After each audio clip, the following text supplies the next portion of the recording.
Hey everyone, I'm Candace. I'm Latoya. And I'm Sher'l. And we are Sistas Unscripted. Thank you so much for joining us. We are completely unscripted, where we talk about all the things, all the shit, whatever we want, from the eyes of Black sisters. So stay and kick it with us. Let's get into it. Shall we move on to Sher'l? What's your... Yeah, I don't think I'll have any crying moments, so fuck yeah on that. Let's go. I don't know, girl. You've been surprising us all night.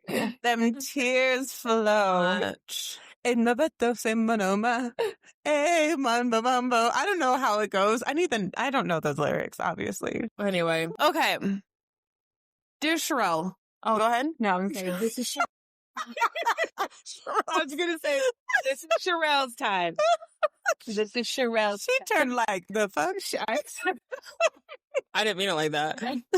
Your face said that, though. Oh, my bad. Don't read in my faces. All right, dear Sher'l, what's up, you soon-to-be bad bitch? I know you're wondering who this is. It's me, your older self. 36-year-old, to be exact. You're so cute. Yeah, that's what I'm talking about. Listen, reflecting on life, don't worry about shit. It's not that serious. There were things you were forced to give up. You were forced to give up on, such as color guard. You weren't allowed to have 2 part-time jobs that allowed you to do it, so you had to give it up, which sucked. I really loved color guard. I know how much that bummed you out, but homie, you'll learn to not need color guard as much as you think. And that's facts. You'll grow to love your weirdness, so let it shine as soon as you can. You'll learn that love sucks, and honestly, I do believe it's better to not love than love and lost. But you'll find other things to love and find amazing friends who will love you for who you are. You'll grow closer to family, and family will give you some of your biggest hurts. Just because someone is blood doesn't mean you owe them shit, and just because they aren't blood doesn't mean they aren't family. Start learning the difference the younger you are. But honestly, you have a really dope-ass life ahead of you. You'll eventually find a career that gives you the ability to travel, but that doesn't happen before you're working your ass off to find your dream home. Stop worrying about stupid shit and start learning to have fun. Keep listening to your metal music. Start saving for that kick-ass sleeve you're going to get. Keep learning those awesome lessons you learned from anime. Keep those video game skills sharp and keep those damn legs closed. I'm not saying I was a slut, but we've gone this far without kids. Don't want any in the future. The way everyone thought you not wanting to get married or have kids was just a phase, along with your tattoos, piercings, music, taste, and all. Clearly not. Anyway, I'm still trying to find that self-love everyone is talking about, so I guess this is the part where I say, love you, but I don't want to be a liar. Ha ha ha. I will say I do believe you are important to many people. I'm just still trying to find those many people who you're important to. I found some, and those who I have found have brought me the biggest smiles I've ever had. Stop crying. Fuck your stepmom at the time. She cheats on your dad and basically ruins your life for a bit. No need to have her anymore. Okay, for reals, heart you. Show from the future. Wow. Like, that was... What's so interesting about these letters, about the three of us, is that they're very much us. I was thinking that too. Very much us. Oh, let's talk more about you finding your people. You not feeling like the people that find you important. Let's talk about that a little bit more. Sure. What's the question? What does that mean? Yeah, what does it mean? Like, is there an experience that makes you feel that way, or it makes me feel not important, or makes me feel important? Not important, because you're more or less saying that you feel like you're still trying to more or less find the people that find you important, right? I feel in life, one of the things that I need to feel fulfilled, as a person, I need to feel wanted. So when I was younger, I would always try to constantly like butt myself into people's lives and try to like ask invasive questions to try to figure out who they are, to try to, I don't know, wiggle myself in and make them kind of like manipulate them in a way, now that I think about it, to make them feel like they have a safe space with me so they can vent to me or feel like, if that makes any sense. And that was kind of a way to selfishly fulfill what I needed to feel needed so I could feel, I don't know, loved or whatever the fuck. I don't know. Needed. Sure. But some sort of satisfaction, validation, whatever. It just makes me happy. There's a lot of times I still feel that. I'm sure there are a lot of people think this. But oftentimes I wonder, like if I die, who's going to be there?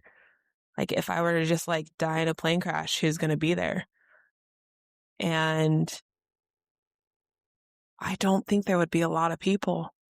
I don't think I have made an impact enough to where people care and people want me around. I'm a pretty dark person. So I kind of live in a space where I'm too scared to die, but I'm too blah to live. I would say I would disagree with that. And you want to know why? Because you're living your dream right now. And we've talked about this a lot before, where, you paralyzed yourself because of us. But you're finally like coming into your own, and girl, you went on a freaking subway in New York, okay? By yourself for the first That time. is not Sher'l at all. That was wild. That, like, the fact that you did that and then you saw Malcolm, that's so awesome. But What's up, Malcolm? but like Sher'l wouldn't have not done that. Like 3 years ago, Sher'l wouldn't have done that. There's no way in hell 3 years ago Sher'l would have done that. But the fact that you're living this very, very different life and Inspiring a lot of people to follow their dreams to make them come true as well. yes, Hell yeah. Because you said that you're going to do this and you did it. and you did it. And you had some hard times and you were away from us for 6 months and you 6.5 weeks, 7.5 weeks. Sorry. it felt like 6 months. I was like, it was a long time. A family vacation, and we were like, "Where's Sher'l?" It definitely was different. It was very different. So, like, you, as much as you say that you don't make an impact, you're the first person I always think about when I bring it up. I'm like, if my sister was here, she'd be the one to be like, "What's up? How are you? Let me talk to you. You look great, blah, blah, blah." And you make friends so easily and so quickly, and you change someone else's mood for just being you and just being like, "Hey, like, dude, where did you get those earrings? Those look fly. You look beautiful." Like, you just do that.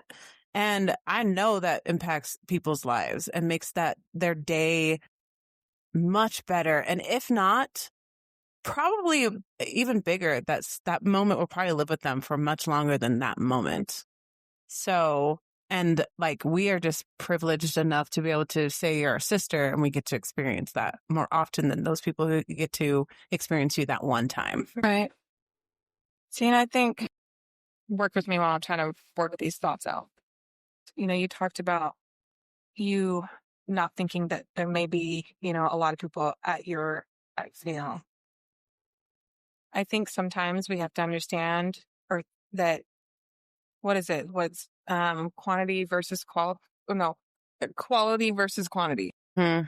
And it's kind of like what with LaToya, what she was saying is, those people that you did impact may not be there, but you're going to live on with them because of the kindness that you shared with them, and the authenticity that you shared with them. So I don't know if that makes any sense. It makes sense. Mm-hmm. But just because they're not there doesn't mean that they're not there, because they're out living their lives in a more positive way because you came into their lives. even for a short moment. I mean, I see you all the time. Like when we go, out to eat or just random things, you're like, dude, your hair looks so dope. Like, just like you give people their flowers often. Mm-hmm. And just seeing those faces of those people, you can just tell that you've lifted them up. And then it's just, this comes from such a genuine place. And I know for me personally, I've started doing that way more because of you. So when I go, I will be in a drive-through, get me an ice cream milkshake or whatever. And I'm like, oh my gosh, your eyes are so pretty, And you could tell, like, just seeing their smile, like, that makes my day. And I'm like, and I know it makes my day when somebody says something kind to me, like, especially when I'm having a really hard time. And it's like, you don't know how much I needed just that little bit of kindness, Yes, and this kindness, not niceness, because niceness is fake. Kindness is an actual action, and I like that. you do that all the time. You're like one of the first people who's like, you need help? How can I help? And you know it as you raise your eyebrows looking at the camera. So I think you're going to be whenever that day comes, and I hope it's not for a really long time, if ever. Here.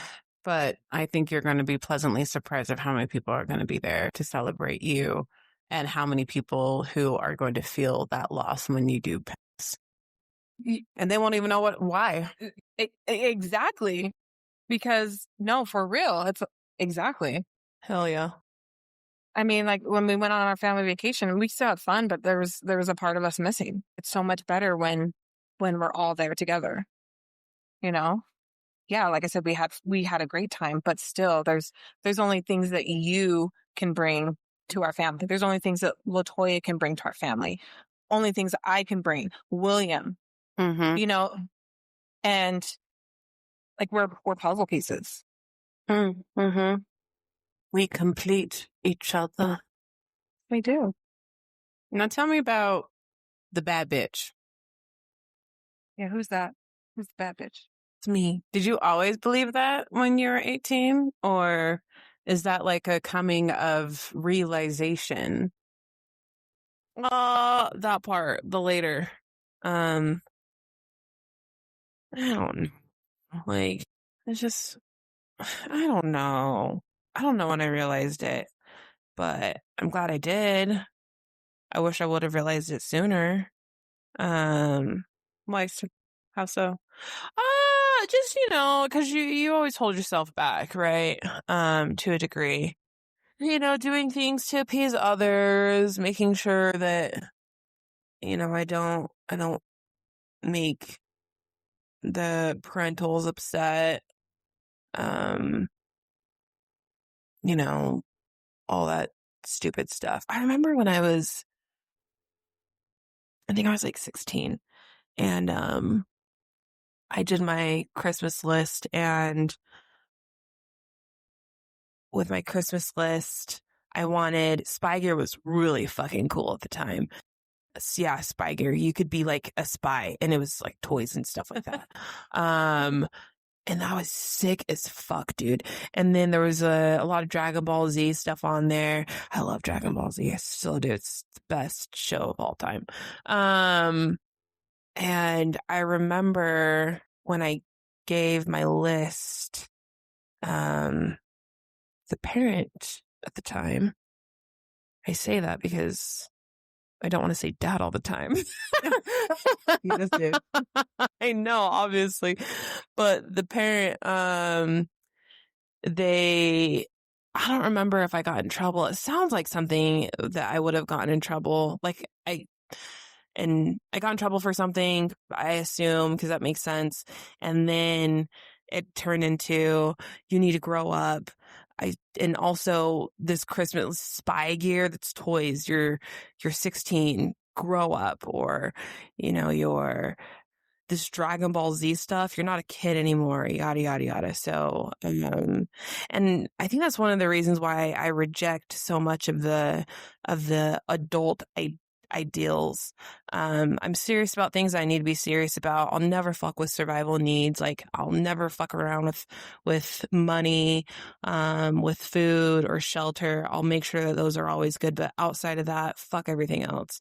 If I can be a lazy piece of shit and just watch cartoons all day, I'm gonna fucking do it because I fucking can. And it's because I want to do it.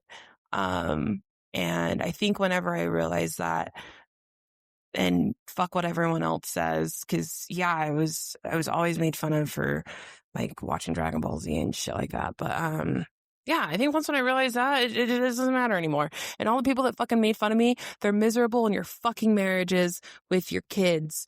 And you're like, I wish I was you. You could just do whatever you want because, like, you have the responsibility. Like, fuck yeah, I don't have any responsibility. I can do whatever the fuck I want. And what do you got?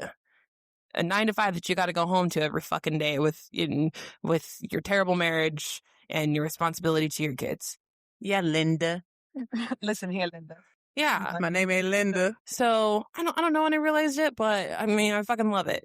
Like, fuck you guys. I wasn't made fun of a lot, was I? Dang. And now, actually, it's funny because are you going to go to your high school reunion, Sher'l? I did went to one. I think I went to like my 10 year. It is whatever. You probably will be the most interesting person who walks in that room. Trust me on that. She will be. Okay. And they'll be like, oh no, my life. And you're going to be like shining. And you'll be like, hi, bitches, where's the drinks? And you're like, I just flew in from Hawaii. But I also wonder, realistically, how much of that I really like is reality, right? Because I was made fun of at such a young age. I don't know if that continued throughout my school life, because and I think about this often, when I did my walked through for my graduation, this fucking outfit, by the way. I should have had the first outfit that I wanted. Thanks, parent. Anyway, but when I walked through, there was a lot of people cheered for me. And I was like, wow, they love me. They really love me. Oh my gosh. Like, I was so surprised, and I was scared too, to a degree, of walking, because I just thought it was going to be silent, and it wasn't. And I was really happy about that. It made me feel really loved. So I wonder how much of that was actually me really getting made fun of versus me projecting, because I always thought my dad thought that I was just like never cool. You know? No. Yeah, I was a fucking loser at home, that's for sure. But not anymore, because there's no one else that lives in my home, and I can't be a loser if there's no one else here. It's like, well, it's wild because I'm like, I think about the time that you were in color guard. I didn't know you were working 2 jobs just so you can do it. no, I couldn't. I had everything figured out so I could do color guard after high school, but it would require me working 2 part-time jobs. And I wasn't allowed, because no daughter of mine is going to work 2 part-time jobs. What? That don't make no sense. No, it because doesn't. That could be a whole episode. But Write it down. to sit there, just to say, no daughter of mine is going to work 2 part-time jobs, but then you tell us that we have to work hard for what we get. No sense.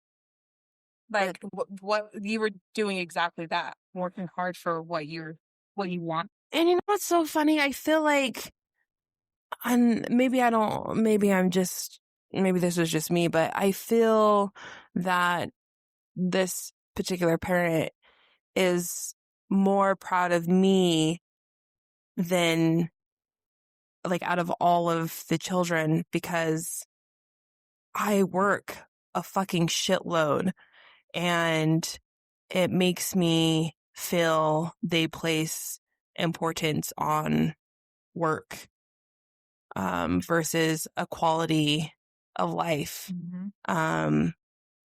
which does make sense because that's all that they do. Let's be real. Working yourself to death is not a badge of honor. No. And for a long time, I always felt like that. But also, I mean, that's all I know is just work. So I work a lot. But that's what's so wild to me is that, like, when you set up a plan to be able to pay for what you wanted to do, and that was a no, which prevented you to do what you wanted, which makes no sense. It's not like you're going to the parent and being like, hey, Pay for this for me. yeah. You were taking a responsibility and being like, this is the plan. This is how I can pay for everything if I do it, if I do these things. And I would be as a parent, I'd be very shocked, actually, that this teenager is wanting to be proactive about earning money to be able to do something that they love, because that always made me so mad. I want to avoid saying for you, Sher'l, because I know I can't feel for you, really, but it made me angry to know that it was something that you were passionate about and loved and gave you focus and community. And potentially, if that was a direction, maybe once again, in some quantum physics timeline, that if it could have led to some scholarships and college and universities or what have you, because you were really good. Yeah. And then for someone to come in and take that away because they don't understand it is so unfair, when that could have opened up a lot of other possibilities as well. Life is life. Life goes how it turns out, and everything is what it is.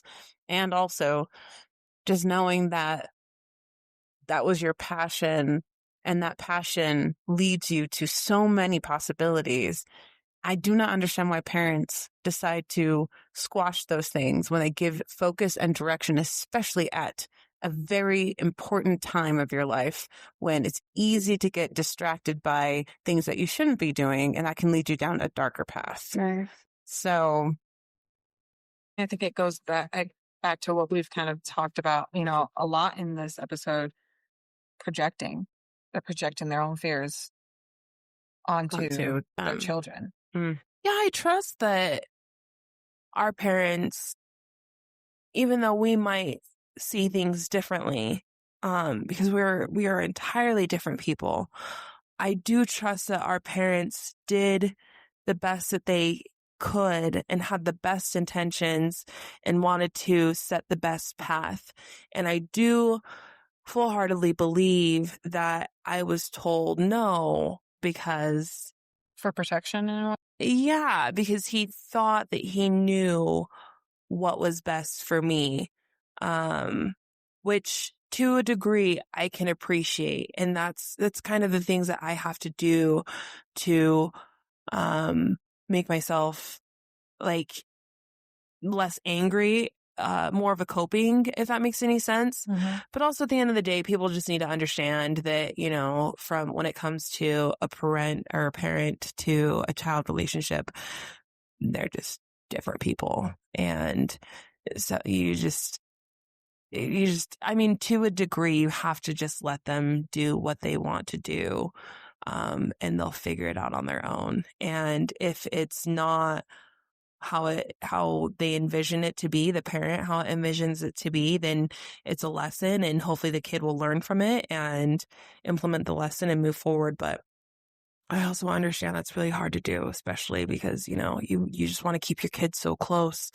Because one little thing can lead to a lifetime of misery. And I understand that. So I don't understand where the fine line is. And that's one of the reasons why I don't have kids. I don't want to figure it out. It's not meant for me to figure it out. So, I mean, yes. And I would say, if you know that something, say like someone wanted to golf and they're a kid, and that's going to give them energy, focus, determination, teach them how to be on a team, teach them how to be responsible. Like, there's so many skill sets that you learn during that age when you actually are participating in those kinds of activities. I mean, I don't know why that would be harmful. That's the thing I don't understand. Because I'm like, unless there was something else of being like, you're not going to be able to balance school with 2 jobs and color guard, let me see what I can do to make sure that you can continue doing color guard, and seeing a bigger picture versus whatever that moment was, because that still does not make sense to me. And I do agree parents are human beings just as much as all of us. They're learning also as well, and they're learning how to adjust because they're learning the personalities of their children. And for the first time. So I totally empathize and show grace about that. There are some choices that I just sincerely do not understand, because I've seen this in other people that I've known, that I know, that they had a passion for art or passion for computer science or a passion for something that their parents didn't understand. They perceived it as strange or weird, but these kids had this passion for it, and they would do whatever it took to go and do that. And that meant keep their grades up, go get a job, figure out a bus route to go and participate in this very thing. And I'm like, when you squash those dreams, that can lead them to a very darker path versus letting them explore something that actually is healthy. That gives them joy. And that gives them joy. And focus. I keep going back to focus because it gives you such a focus. It aligns everything else. But I'll get off it. That's just something I just never understood, because I know how much you loved doing color guard.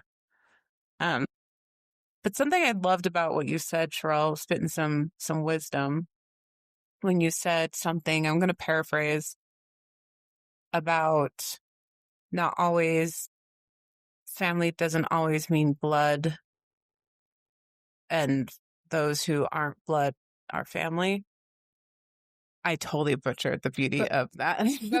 but we know what you mean. That, blood isn't always people that you can count on.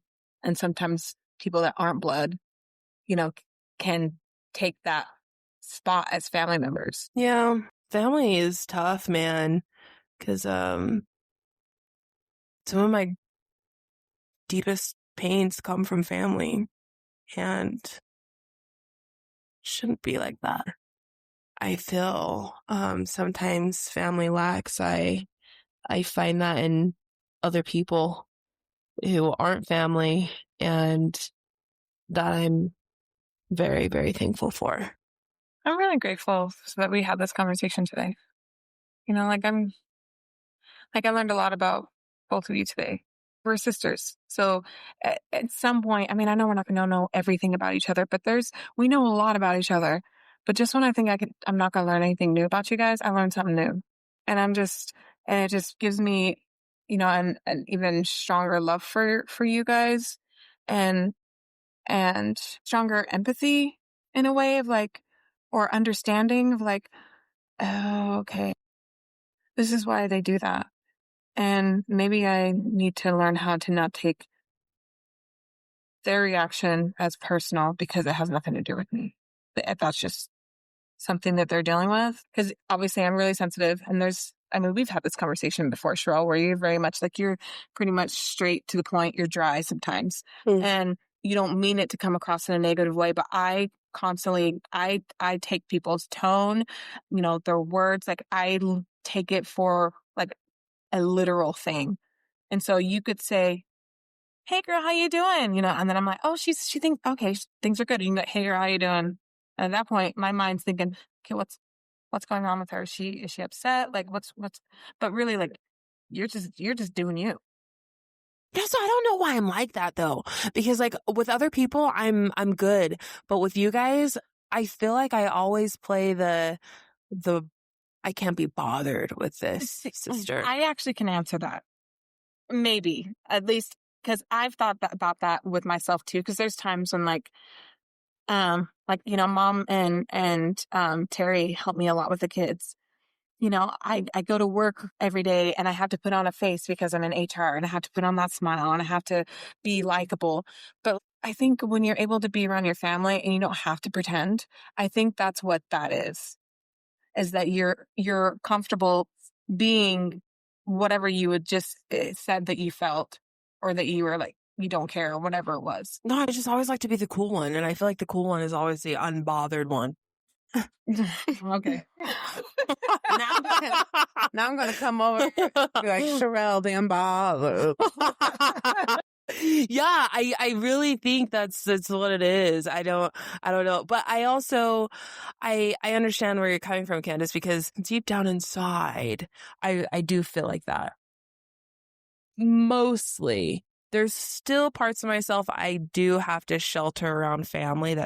And I think that sucks. But I also don't think you guys are ready for those parts to come out. But outside of that, yeah, they definitely feel like, wait, I'm good. So that's a whole other episode. We're gonna have to explore that because Wait, I want to know a little. I don't think you guys are ready for that. How do you know? Because of the conversations that you guys have. Interesting. Well, folks, should we wrap this up? Yeah. An emotional roller coaster. Let me read that quote again. I raise my hands up to the. No, that's not the lyrics. What would be your guys' biggest takeaway, like for the wrap up? Like, what would be your biggest takeaway from our letters? We are just so who we are. Like, meaning, like, even when we were younger, I still hear, even in our letters to ourselves, our self reflections of ourselves at 18 or even younger, and to now, we're just like, I think, of course, more assured of ourselves, but we still were always ourselves. I can hear it in all of our letters to ourselves, and our experiences that we've shared with each other. It just was like a confirmation that, yes, we've changed and we've shifted. We learned some lessons that helped to strengthen us and show us our power in this world. But really, at the end of the day, I still hear Candace, my older sister, when we were younger, and I still hear Sher'l when we were kids, in our letters. And I think that's really interesting, just how we haven't lost sight or connection to those versions that we were talking to today. Dang, you got me some deep time. I can't help it. I love it. Candace, you go next. I don't even. You go next. Bitch, I'm still thinking.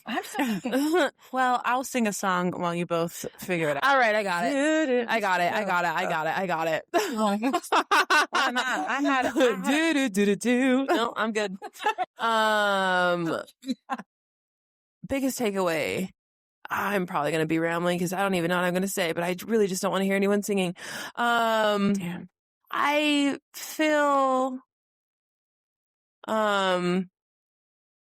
it's just okay to be human. I think, we try to fight that because it exposes, a lot of things that the world may perceive as weak. Well, that the world does perceive as weak.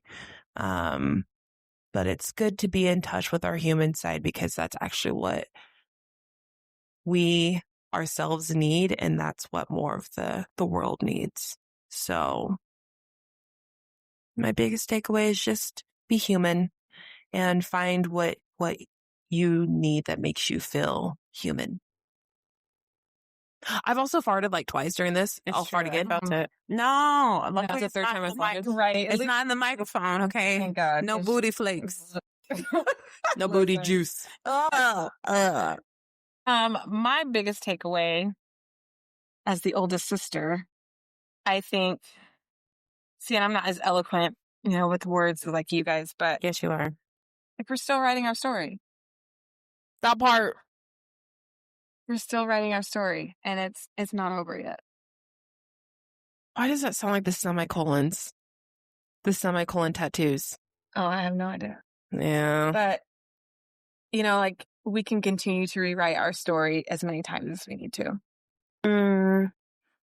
Because there's always going to be different versions of ourselves. It doesn't mean that we're not the same person. It's just a different version of that person. Mm-hmm. I don't know if I'm going to say this eloquently. Shut up. And you sure did. So one more question. What would be a message to younger listeners? What do you hope that they take from this conversation that we've had? Or even it could be your younger self. Just be authentic. Because if you're authentic, you don't need to apologize for shit. And when you look back at your life, You didn't sugarcoat anything. You didn't shelter yourself.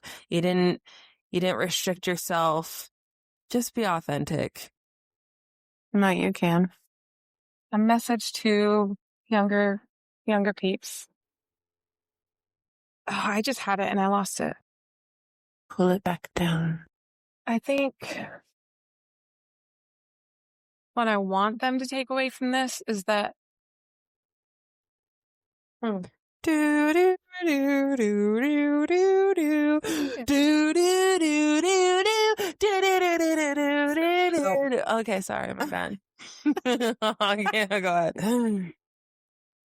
that I don't know. I think it kind of goes back to what you were saying, Sher'l. Like, it's okay to be human. Like, just be yourself. And I know that's so cliche, but really at the end of the day, it's like you can't go wrong with just being yourself. It doesn't matter. Like your family can tell you that this is where you need to go. Your best friends can tell you this is where you need to go. But what do you want to do? Like at the end of the day, it's you that is creating your story. And so listen to that inner self and go with it and just be you. I love that. Mm-hmm. And I'll add on to it that it does not come without its challenges, but you need to embrace those challenges because that'll actually expose the people that you need to gravitate to and the people that you need to repel against. I love that too. What about you, Toy? Wow. Did you not already give one? No. Oh, shit. See. Oh, that's right. You know, I really do want those. One of them sweet rolls. Okay, message to young self. I would say you might feel alone during those times of your youth, but you aren't as alone as you might feel. So it's okay to reach out to people, good people that will hold space for you and be in community with you. And much like my sister's already said, be authentically you, be your human self 100%, and you'll find the right people that will do that for you. So, and I say write as well. It's always a good thing to maybe even start writing letters to yourself now instead of waiting for a later part of your life. Because it does expose a lot of stuff that you're like, oh, I just wrote this letter. And then you're like, oh, damn. I was going through something. And that's okay because that's another just peeling back another layer of yourself. And that's a beautiful gift that we are able to explore the depths of who we are.